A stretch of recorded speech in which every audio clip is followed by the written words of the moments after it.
Janeiro de 2004. A polícia da Suécia busca um suspeito mascarado que atirou em 2 membros de um grupo cristão a queima-roupa. Estávamos confusos, não tínhamos nenhuma pista, nenhum motivo. Todos na igreja estavam com medo de serem mortos. Era inacreditável o que estava acontecendo. Todo o país logo foi atraído por uma história bizarra de triângulos amorosos, religião e assassinato. Era uma história inacreditável. Foi o maior crime na história da Suécia. Junto com a polícia, há aqueles que registram a investigação de perto, em filme, no papel e em fita. Eles são as primeiras testemunhas do público. Com os seus olhos, eles capturam os capítulos mais sombrios do crime.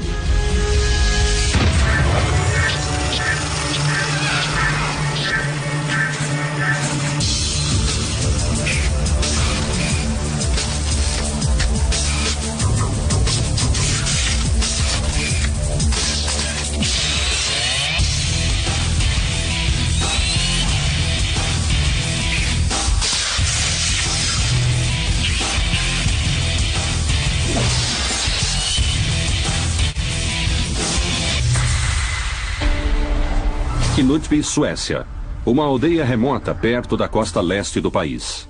Com menos de 600 habitantes, Knutby é considerada uma comunidade segura e unida. É o lar de muitos membros da Igreja Filadélfia, um grupo cristão conhecido pela sua interpretação rígida da Bíblia. São pessoas comuns, pessoas que acreditam em Deus e que querem viver a vida de acordo com a Bíblia. Eles tinham cerca de 100 membros, a maioria era jovens, várias famílias vivendo muito próximas, muitas reuniões, bem isolados. Em 2004, Helgi Fossmo, 32 anos, é um pastor local. Helgi era uma pessoa dominante na comunidade. Ele veio da Noruega. Era carismático e as pessoas gostavam dele e também o respeitavam. Helgi era alguém que sempre tinha pessoas ao seu lado. De alguma forma, ele as atraía. Sua personalidade fazia com que as pessoas acreditassem. Nós o consultávamos por causa do seu conhecimento. Helgi tem 3 filhos pequenos de um casamento anterior que terminou quando a sua primeira esposa faleceu. Ele então casou de novo, desta vez com Alexandra, de 23 anos de idade. Alexandra era uma mulher maravilhosa. Ela sempre me procurava como se eu fosse uma irmã mais velha. As coisas preferidas que ela gostava de fazer eram, na verdade, fazer as crianças felizes. Ela era uma das pessoas mais gentis que eu já conheci.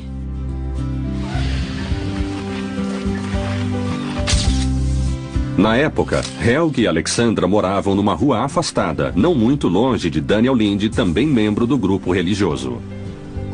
Eles faziam parte da comunidade. Acho que Dani Linde considerava Helgi Fossmo como um de seus amigos mais próximos na época. Eles se conheciam muito bem. 9 de janeiro de 2004. Uma fria noite de inverno. Helgi e Alexandra vão dormir. No meio da noite, Helgi vai verificar seus filhos e acaba ficando no quarto deles.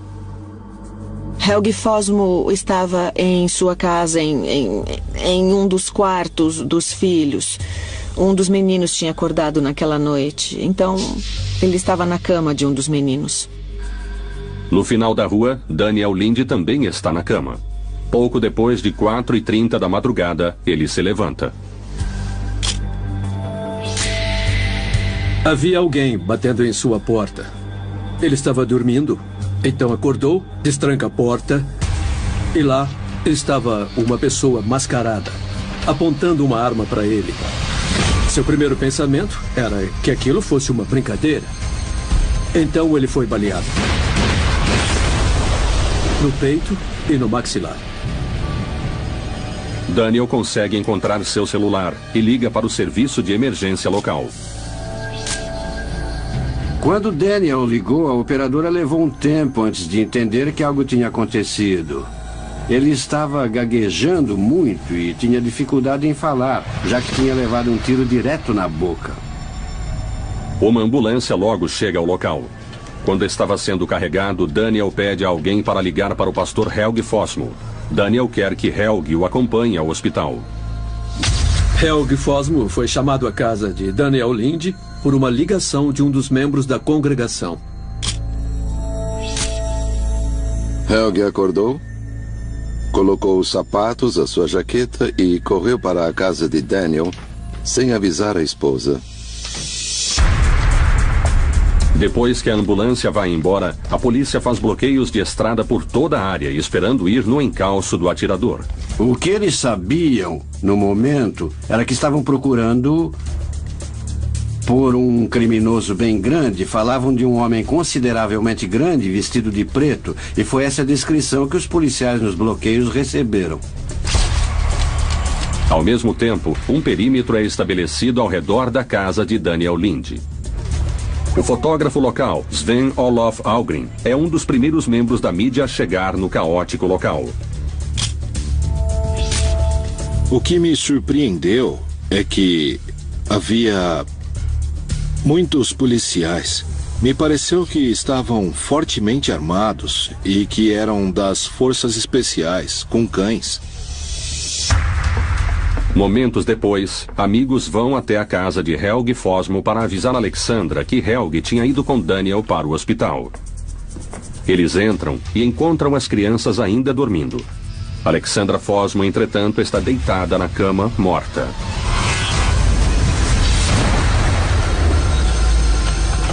Naquele momento, uma mulher saiu da casa dos Fossmo, gritando: "Por favor, me ajudem, eu não consigo acordar a Alexandra", e há sangue por todo lugar. Aquilo foi um choque.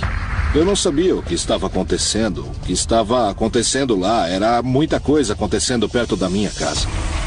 Imediatamente, quando eles saíram da casa e informaram que Alexandra tinha sido baleada no andar de cima, o nosso esquadrão tático entrou na casa e fez buscas. Encontramos as crianças da família Fossmo em um quarto. Eles as pegaram e levaram para outra casa na área.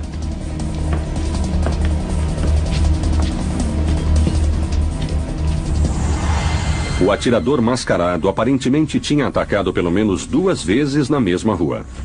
Foi então que comecei a pensar, será que há outras vítimas? Do outro lado da cidade, o pastor Helge Fossmo está falando com os investigadores sobre o ataque de seu vizinho quando é informado sobre a triste descoberta em sua própria casa. Então ele desabou, chorou e demonstrou muita emoção por alguns minutos. Acho que todo mundo estava em choque em Knutby. A irmã de Alexandra, a pastora Assa Valdau, está fora do país quando fica sabendo do tiroteio. Primeiro eu recebi a mensagem de que o Daniel tinha sido baleado por alguém que invadiu a casa dele. E segundo que encontraram a Alexandra morta na cama dela. E que, provavelmente, era o mesmo assassino. Enquanto a família e amigos acompanham os noticiários, a polícia continua a busca nos 2 locais de crime atrás de pistas. A polícia descobriu que a pessoa que tinha atirado em Alexandra Fossmo em sua casa devia ter uma chave ou que talvez a porta estivesse destrancada porque não houve nenhum arrombamento violento na casa, nenhum sinal de violência. O perito forense Staffan Shellstrom faz parte da equipe que examina a casa do pastor. Eu fotografei o quarto de diferentes ângulos. Alguém entrou lá e matou a vítima enquanto ela dormia. Ela não acordou com o tiro. Vimos um buraco no travesseiro e dentro dele encontramos uma bala de uma arma calibre 38. Talvez o mais intrigante é a evidência encontrada na neve nas proximidades das 2 casas. Fora da casa de Dani Linde, os policiais encontraram pegadas de uma pessoa. Eles seguiram as pegadas com a ajuda de cães. As pegadas vinham de um lugar na mata. Quando seguiram as pegadas até a sua origem, eles chegaram a um lugar onde encontraram marcas de um carro no chão. Assim, eles assumiram que o atirador tinha ido embora de carro. Dava para ver as pegadas indo do carro para o local do crime e também a ordem em que o criminoso tinha percorrido o caminho. Primeiro, as pegadas levaram à casa de Helge Fossmo, onde ele atirou em Alexandra. Depois, o criminoso sai da casa e de lá vai andando até a casa de Daniel Lind. Fica rodeando a casa e então vai até a frente da casa. A polícia fez moldes das marcas dos pneus, bem como das pegadas. Curiosamente, o tamanho das pegadas parece contradizer a descrição original do atirador. A informação dada à polícia por Daniel Lind era que foi um homem mascarado. Então, essa foi a teoria da polícia desde o início. As pegadas que eles encontraram na neve eram pequenas, cerca de tamanho 38, mostrando que provavelmente não estavam procurando um homem, mas sim uma mulher. Enquanto a polícia continua a investigar, a notícia de um assassinato na fechada comunidade religiosa se espalha rapidamente. Acho que o público estava interessado neste caso porque era muito incomum. Havia uma aldeia pequena, havia um movimento religioso, uma congregação religiosa. Esse era basicamente o motivo para as pessoas estarem tão interessadas no início. Todos perceberam desde o começo que isto era algo especial, que era um caso especial. Naquela primeira manhã, a polícia tinha poucas pistas com relação à identidade do atirador. A vítima sobrevivente, Daniel Lind, aparentemente não tinha nenhum inimigo conhecido. Daniel Lind não conseguia falar nada desde que chegou ao hospital. Ele teve que escrever suas respostas ou sinalizar com a cabeça. Após interrogar Daniel Lind, a polícia continuou sem pistas. Na verdade, ele não conseguiu dar nenhuma explicação para o tiroteio e parecia não haver nenhuma relação hostil nesta comunidade. E nós estávamos perplexos. Achávamos desde o começo que era muito estranho um único atirador que podia ser uma mulher com algum motivo para sair atirando naquelas duas pessoas. Não havia nenhum sinal ou motivo, não conseguíamos entender. Uma das teorias que foi levantada era que havia inveja dentro da congregação entre os membros. Uma outra teoria era que isto era algum tipo de vingança, talvez de pessoas de fora da congregação. A polícia agora sabe que o assassino foi primeiro à casa de Helge, depois para a de Daniel Lind. Embora Helge estivesse no quarto das crianças, a polícia acha estranho ele não ter ouvido sua esposa sendo baleada, principalmente porque ele foi acordado por um celular minutos depois. Helge alegou que estava dormindo durante o tiroteio e não ouviu nenhum tiro. Ele está acostumado com o toque do celular quando há membros da congregação precisando de ajuda ou precisam conversar com ele. Essa foi a explicação de por que ele foi acordado pelo celular e não acordou com os tiros. A polícia logo vai conseguir sua primeira importante pista no caso e descobre que crenças religiosas podem ter sido um motivo-chave por trás do ataque. Janeiro de 2004, a polícia na aldeia sueca de Knutby está investigando um crime chocante. Um suspeito mascarado assassinou Alexandra Fossmo, a esposa de um proeminente pastor. Momentos depois, o atirador tentou matar um vizinho, Daniel Lind. O crime abalou muito a tranquila comunidade religiosa. As pessoas da congregação estavam chocadas, é claro. E elas estavam perplexas, elas estavam confusas com o que estava acontecendo. Muitos temiam que a própria congregação estivesse sendo atacada.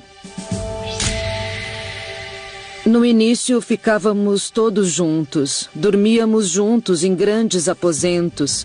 Tipo 20 pessoas, 10, 15, 20 pessoas, porque todo mundo ficava com muito medo. O pastor Helge Fossmo é importante para a investigação porque estava na casa quando a esposa levou o tiro. No fim, ele conta à polícia que conhece alguém que poderia ser capaz de matar sua esposa. É uma jovem religiosa chamada Sarah Svensson, ex-babá em sua casa. Segundo Helg, Sarah Svensson apaixonou-se por ele e que tinha atacado sua esposa em uma ocasião. A Sarah chegou e a acertou com um martelo. Alexandra veio para minha casa, eu vi o ferimento e coloquei gelo nele. Eu disse a ela para ligar para a polícia e ela disse: não, eu tô viva, eu tô bem. Ela não é perigosa, eu não sei o que houve com ela. De algum jeito ela a protegeu. Ela deve ter achado que a Sarah não queria machucá-la daquela maneira. Sarah Svensson foi mandada para casa, longe da comunidade. Eles não informaram nada à polícia. Então, ela não sabia sobre o incidente. Devido a este ataque anterior, Sarah Svensson torna-se uma pessoa de interesse. Após interrogarem Helg e ele ter mencionado Sarah Svensson, começamos a achar que havia inveja ou algo entre Sarah Svensson e Alexandra. Continuamos a não saber por que Danny Lind tinha sido baleado. Examinando mais de perto, a polícia descobre que a ex-babá vive com o pai em outra cidadezinha sueca. Começamos a verificar os nossos registros e descobrimos que ela não tinha um carro, mas seu pai, por outro lado, tinha 2 carros, um Saab e um Volvo. Enviamos nossos peritos para investigar carros similares e para medir o tamanho e marcas dos pneus. Nós descobrimos que o Volvo do pai de Sarah apresentava as mesmas marcas dos pneus que coletamos no local do crime. Aumentando as suspeitas, a polícia notou em seus registros que Sarah Svensson tinha passado por um dos bloqueios pouco depois do ataque. Na hora, entretanto, ainda se acreditava que o atirador mascarado fosse um homem. Eles pararam o primeiro carro, se aproximaram e era um Volvo. O motorista era uma mulher. Eles se identificaram como sendo policiais e pediram para ver a habilitação de motorista. Os policiais notaram que era uma jovem bonita que estava indo para a casa de seu pai. Eles desejaram uma viagem segura, disseram para ela dirigir com cuidado e a deixaram passar pelo bloqueio. Em 11 de janeiro, um dia depois do tiroteio, Sarah Svensson é detida para interrogatório sob suspeita de homicídio e tentativa de homicídio. Sarah Svensson era certamente uma suspeita estranha. Ela era bem educada, ela era jovem. E esse tipo de crime, em que há um tiroteio e um homicídio a sangue frio, é muito raramente cometido por uma mulher. Embora fosse uma assassina improvável, Sarah decide encerrar o mistério quando, de repente, confessa o crime. Ela alega que comprou uma arma e um silenciador caseiro de uma conexão clandestina em Estocolmo. Na manhã do crime, ela estaciona perto da floresta, coloca uma meia preta na cabeça e vai para a casa dos Fosmo, primeiro atirando em Alexandra na cama. Como o silenciador caseiro não funcionou direito, ela usou um travesseiro para abafar a arma quando atirou em Daniel Lind. Ela contou à polícia que fez isso e descreveu como o fez. E a sua história parecia bater com o que a polícia tinha descoberto. Sarah Svensson até desenhou um mapa detalhado mostrando onde ela descartou evidências importantes. Ela tentou se livrar da roupa enquanto estava fugindo. Ela foi jogando em latas de lixo em diferentes lugares quando estava dirigindo para fora de Knutby.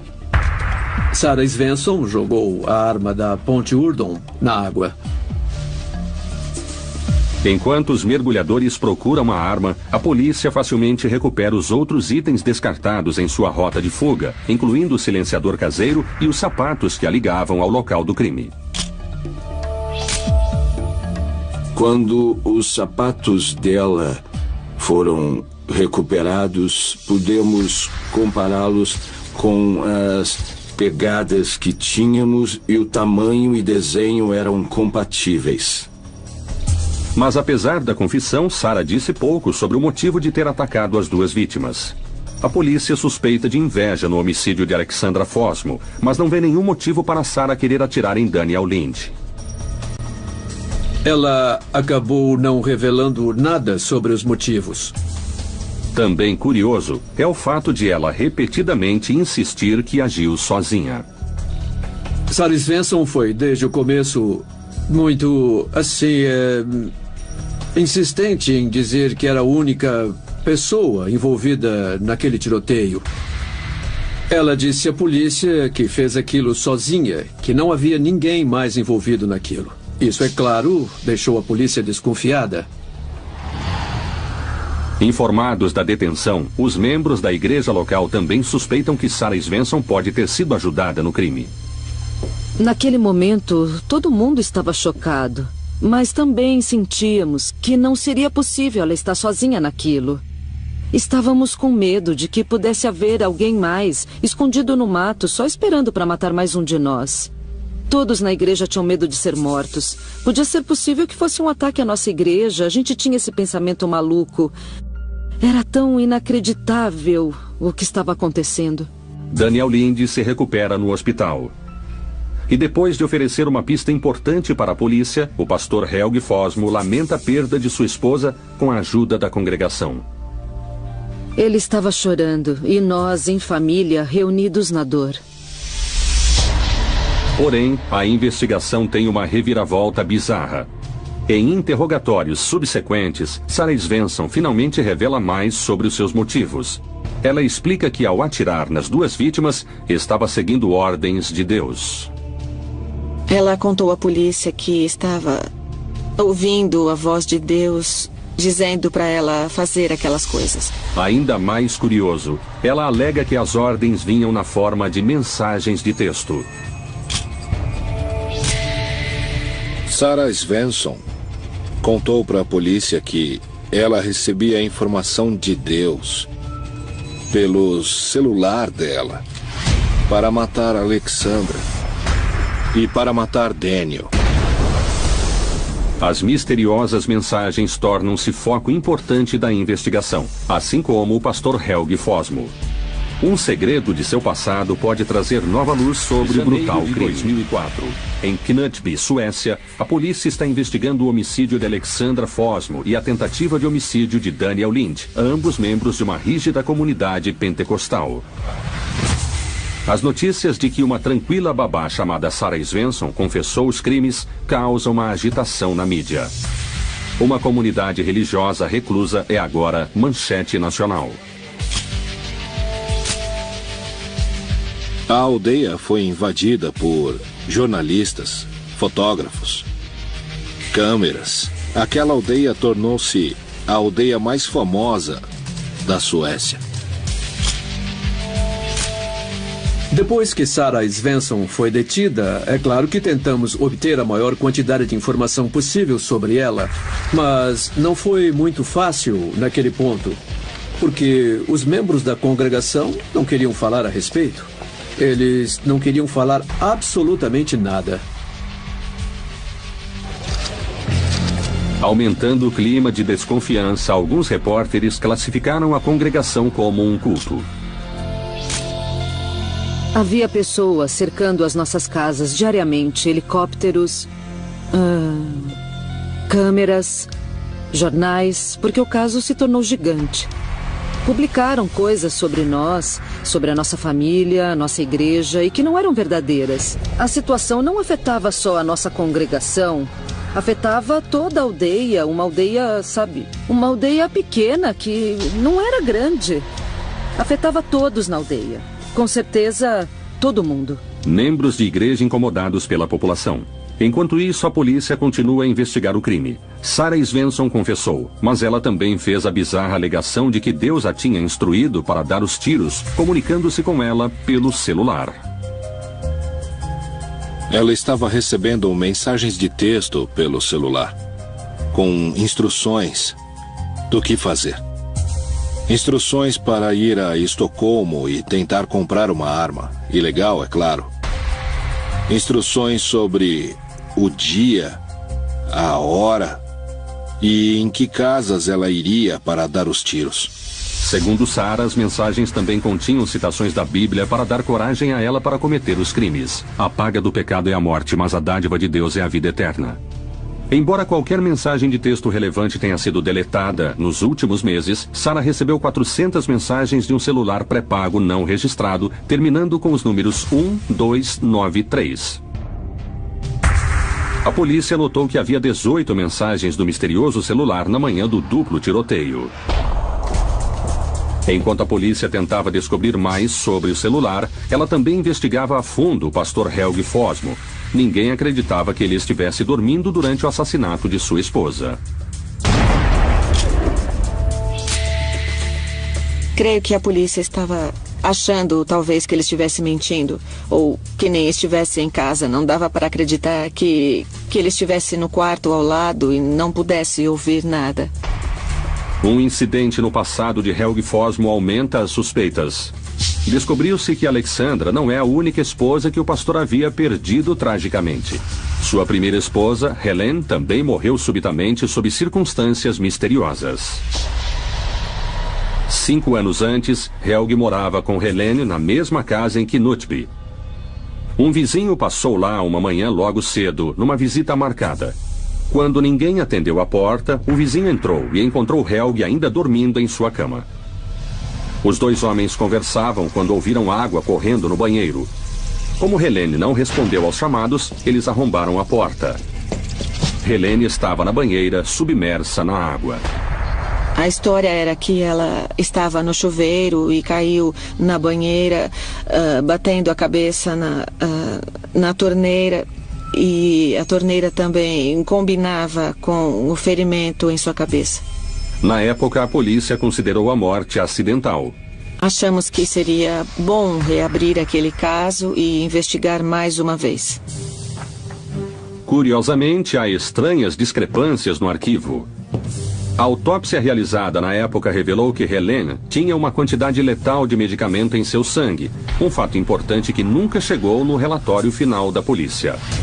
Ela estava cheia de comprimidos para dormir. Tudo parecia um pouco estranho. Eu acho que houve algum problema na comunicação entre os médicos e com a perícia e com os médicos legais e a polícia. Assim, essa informação realmente não chegou ao conhecimento da polícia.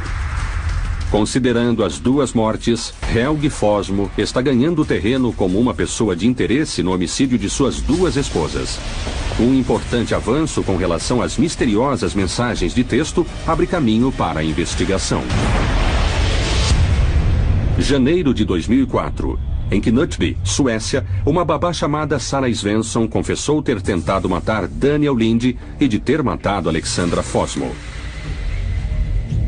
Mas a polícia acredita agora que ela não agiu sozinha.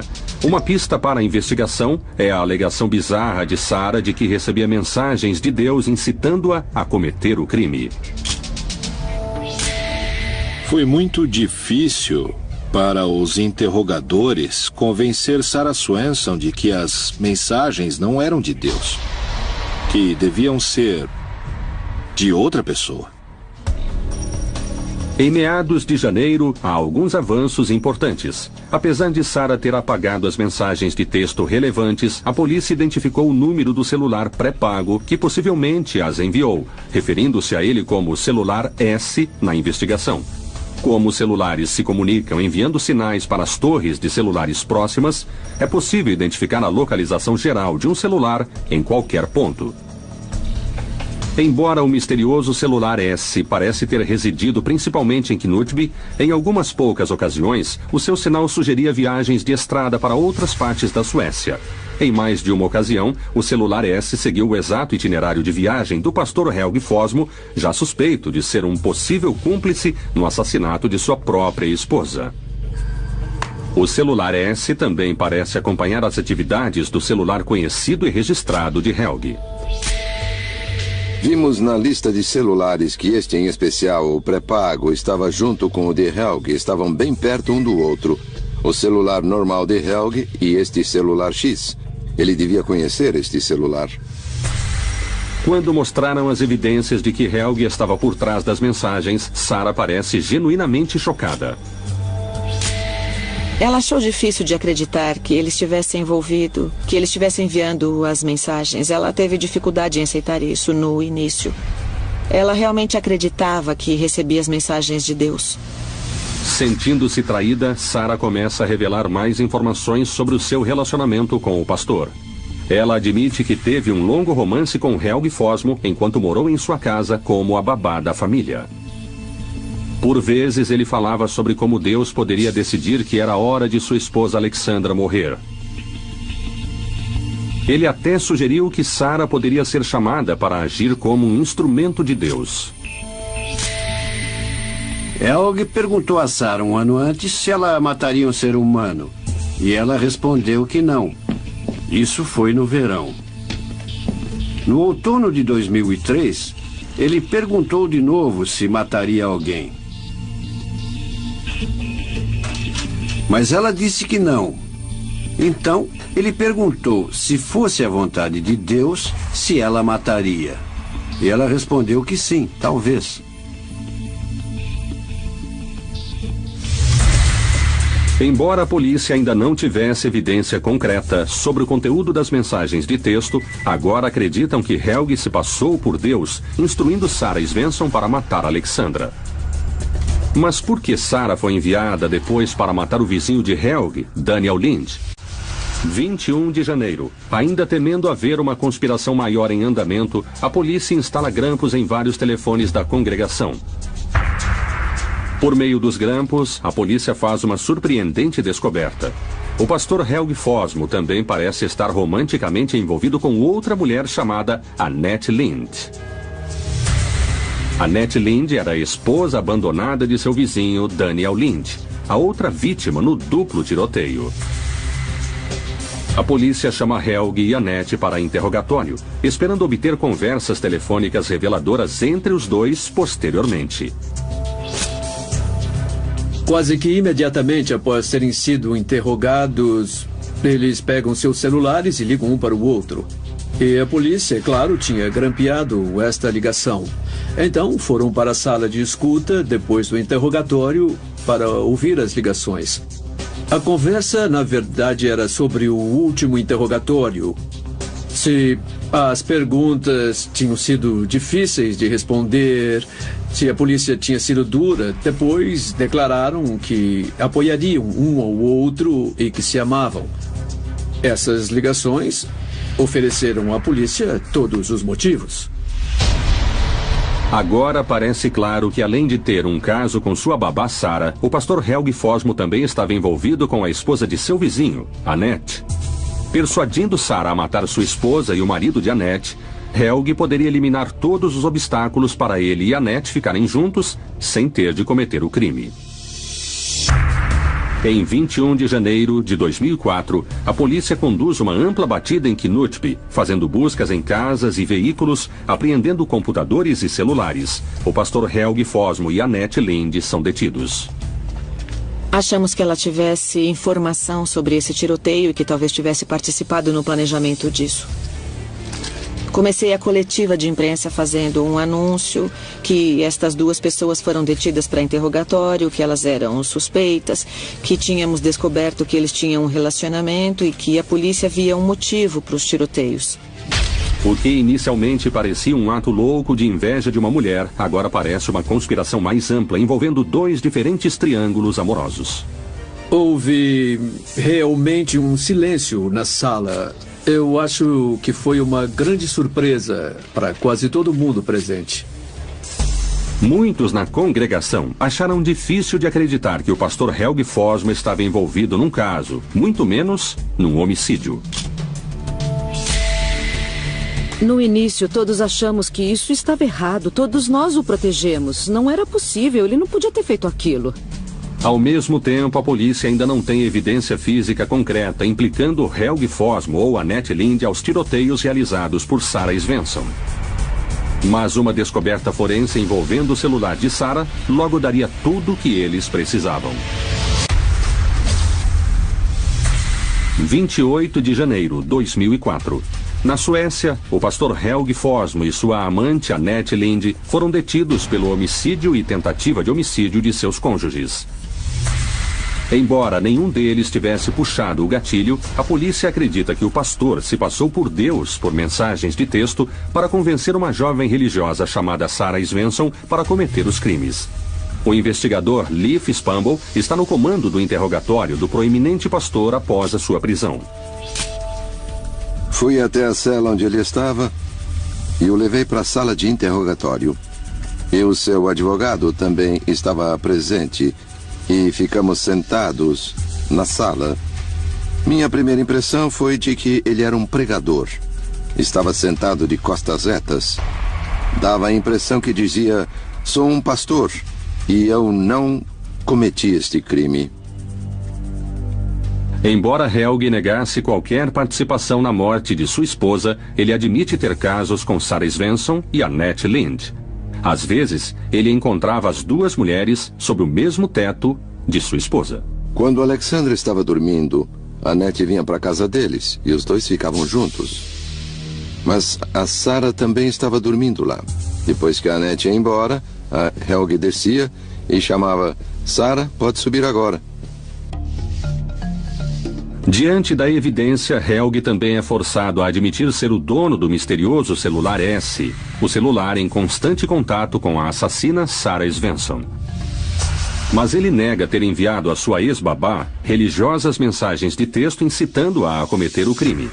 Esperando provar o contrário, a polícia submete o celular de Sarah a especialistas em recuperar dados numa firma particular em Uppsala. Quando você deleta qualquer coisa de seu celular, você pode até não conseguir ler, mas é possível recuperar a informação porque não é gravado por cima. Você até pode recuperá-la. O celular não tem nenhuma mensagem armazenada na sua memória interna, mas tem espaço para até 20 mensagens no seu cartão SIM. O cartão SIM tem 20 posições para mensagens de texto e vimos que 7 dessas 20 posições estavam ativadas e eram mensagens de texto totalmente legíveis. As mensagens legíveis não estavam relacionadas à investigação, mas um software especial ajuda a examinar o resto do cartão. Também examinamos as 13 posições vazias e vimos que havia alguma informação e decidimos convertê-la. E convertemos a informação de 13 posições para mensagens legíveis. E lá estavam incríveis mensagens de texto com informações muito interessantes. Uma das mensagens dizia, por exemplo, há 1 hora para matar e há 1 hora para curar.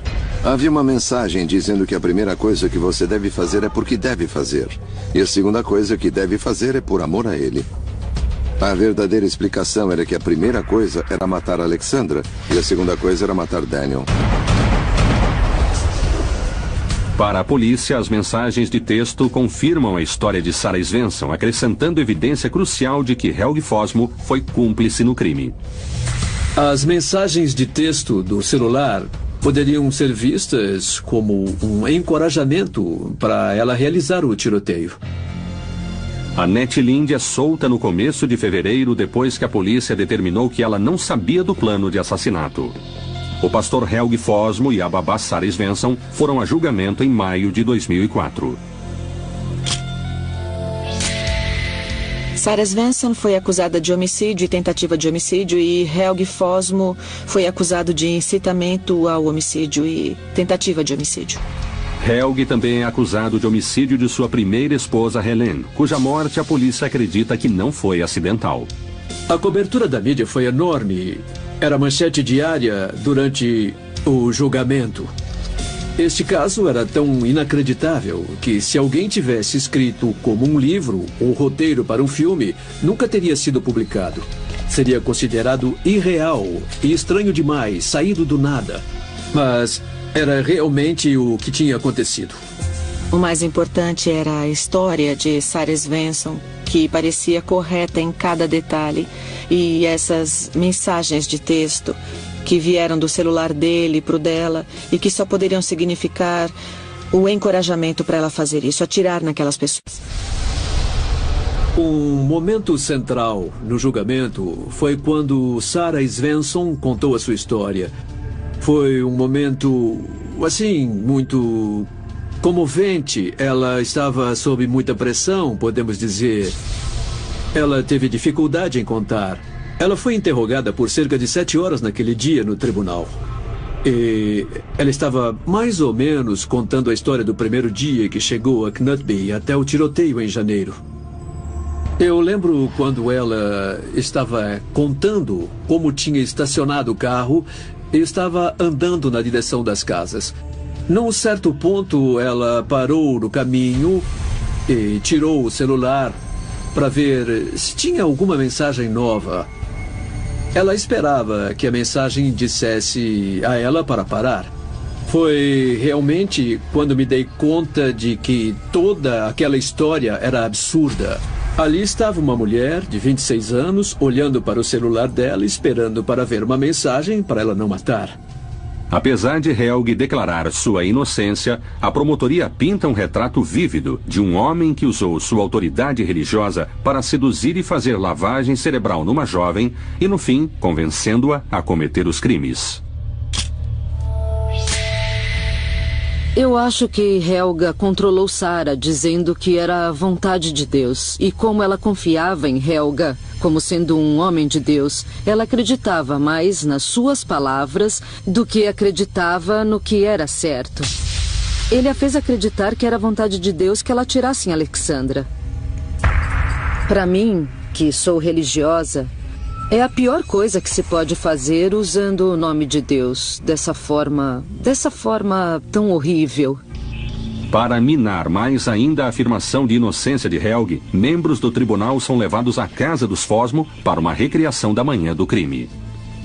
Bom, o tribunal foi levado para a casa dos Fosmo e para o quarto das crianças, onde Helge Fosmo disse estar dormindo durante o tiroteio. Havia um policial naquele quarto onde Alexandra foi baleada. Ele estava segurando o mesmo tipo de arma que Sarah Svensson usou. Ele ia atirar num balde de areia e papel grosso. Quando o tiro foi dado, podíamos afirmar com toda certeza que foi ouvido pela casa toda. Eu teria sido acordado se alguém tivesse atirado. Helge Fosmo é considerado culpado de incitação no homicídio e tentativa de homicídio de sua esposa Alexandra e de seu vizinho Daniel Lind. Mas devido à insuficiência de provas, ele é considerado inocente de matar sua primeira esposa Helene. Ele é condenado à prisão perpétua. Pela personalidade de Helga, ele precisava estar no controle. É como um tipo de rua principal aqui. Sexo, poder sobre as mulheres, faz você se sentir um homem. Talvez não haja mais motivos do que simplesmente ele ter a necessidade de conquistar mulheres. Talvez seja só isso. Eu me sinto uma idiota. Vou me sentir enganada pelo resto da vida. Porque eu olhava nos olhos dele e sinceramente acreditava nele, em cada palavra. Eu confiava nele como sendo um homem de Deus. Isso será um pesadelo pelo resto da minha vida. Sabe, lembrar que estive tão próxima de uma pessoa e nunca descobri que fosse tão diabólico. Ele sempre planejou como matar a minha irmã. Sarah Svensson é condenada por homicídio e tentativa de homicídio. Ela foi considerada pelo tribunal ser mentalmente doente e foi condenada a cuidados psiquiátricos. E ela teve cuidado psiquiátrico controlado por um juiz, na verdade. Ela não será liberada do hospital só depois que um juiz disser que pode. Acho que ela se sentia uma mulher destruída. Ela realmente achou que fez a vontade de Deus. Por mais estranho que pareça, ela achava isso. Hoje, Helge Fosmo continua atrás das grades. Mas seus crimes ainda assombram a congregação pentecostal na pequena aldeia de Knutby. Junto com a perda de vida, veio a perda da confiança. Foi muito triste o que aconteceu para a comunidade e para as famílias. de Alexandra e Daniel. Um assassino mata muito mais do que apenas uma pessoa. Ele fere levando vidas, mata muito mais pessoas. Como é que os meus filhos poderão confiar em alguém de novo? Seu próprio tio matou a tia. E o mais triste, para qualquer um que perde alguém, é que a pessoa que você lembra é o assassino. A pessoa que perde a vida é esquecida. A vida continua. Aqueles que deveriam ser esquecidos são os assassinos, porque eles não valem nada para serem lembrados.